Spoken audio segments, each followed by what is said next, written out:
तुर्की में हमास के chief Ismail हानिया ने रजब तैयब अर्दोगान तुर्की के सदर से मुलाकात की है। बहुत देर तक ये मुलाकात चली है। इस मुलाकात में तुर्की के सदर रजब तैयब अर्दोगान और हमास के चीफ इस्माइल हानिया और इस्माइल हानिया के साथ हमास के कई अहम और खास लोग मौजूद रहे। इस खास बैठक में क्या कुछ तय हुआ है और ये बैठक किस तरफ इशारा करती है, आज की खबर ये बताएगी। दरअसल हमास फ्रंट पर आकर जंग कर रहा है। हमास और इजराइल की जंग लगातार जारी है। इजराइल लगातार फिलिस्तीनियों पर हमले कर रहा है।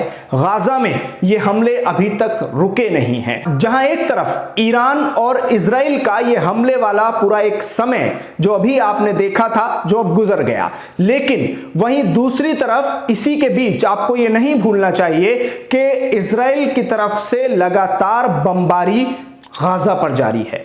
गाजा में मरने वालों की तादाद बढ़कर अब 34,000 पहुंच गई है। इसमें मासूम बच्चे मारे गए हैं।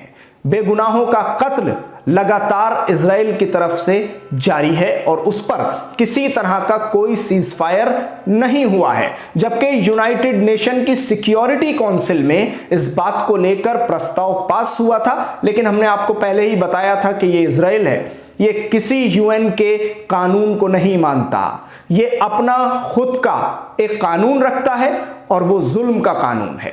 वो अपने ही कानून पर अमल करता है।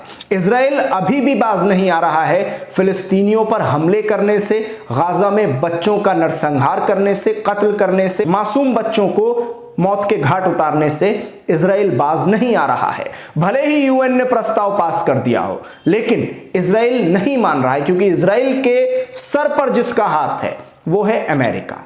भले ही अमेरिका एब्सेंट रहा हो, उसने वोटिंग में हिस्सा ना लिया हो, उसने वीटो पावर का इस्तेमाल करके इस प्रस्ताव को पास होने से न रोका हो, लेकिन हाथ इजराइल के सर पर पूरी तरह से अमेरिका का रखा हुआ है। इसी बिना पर इजराइल लगातार फिलिस्तीनियों पर हमले किए जा रहा है। अब जो ये मुलाकात हुई है इस्माइल हानिया हमास के चीफ कमांडर और तुर्की के सदर रजब तैयब अर्दोगान की, यह मुलाकात बहुत खास है। इस मुलाकात में फिलिस्तीन को लेकर बहुत सारी बातें हुई हैं। फिलिस्तीन को लेकर रजब तैयब अर्दोगान ने कहा है कि फिलिस्तीनियों को मिलकर इस पूरी लड़ाई को लड़ना होगा और जो फिलिस्तीन का साथ दे रहे हैं उनको भी मजबूती के साथ खड़ा होना है। लेकिन वहीं दूसरी तरफ रजब तैयब अर्दोगान ने एक और बात कही, ईरान को अपना गुस्सा कम करना होगा। रजब तैयब अर्दोगान कह रहे हैं अपने बयान में, जो ये बैठक हुई है इसमें, कि ईरान को इस पूरे मामले में थोड़ा सा संयम बरतना होगा।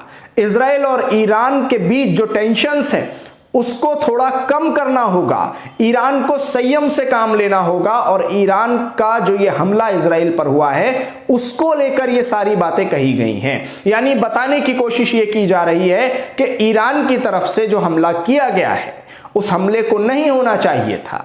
ईरान इस मामले पे थोड़ा संयम से काम ले। मैं आपको ये समझाना चाहता हूं कि रजब तैयब अर्दोगान आखिर कहना क्या चाहते हैं इस पूरी बैठक में, इस पूरी मीटिंग में। रजब तैयब अर्दोगान की तरफ से पहले एक बयान आया था जो मैंने आपको सुनाया। उसमें उन्होंने कहा था कि इजराइल मिडिल ईस्ट में बढ़ रही टेंशन का पूरी तरह से असल जिम्मेदार है। लेकिन वहीं अब बैलेंस के लिए कहा यह जा रहा है रजब तैयब अर्दोगान की तरफ से कि ईरान को भी गुस्से पर काबू रखना होगा और संयम से काम लेना होगा।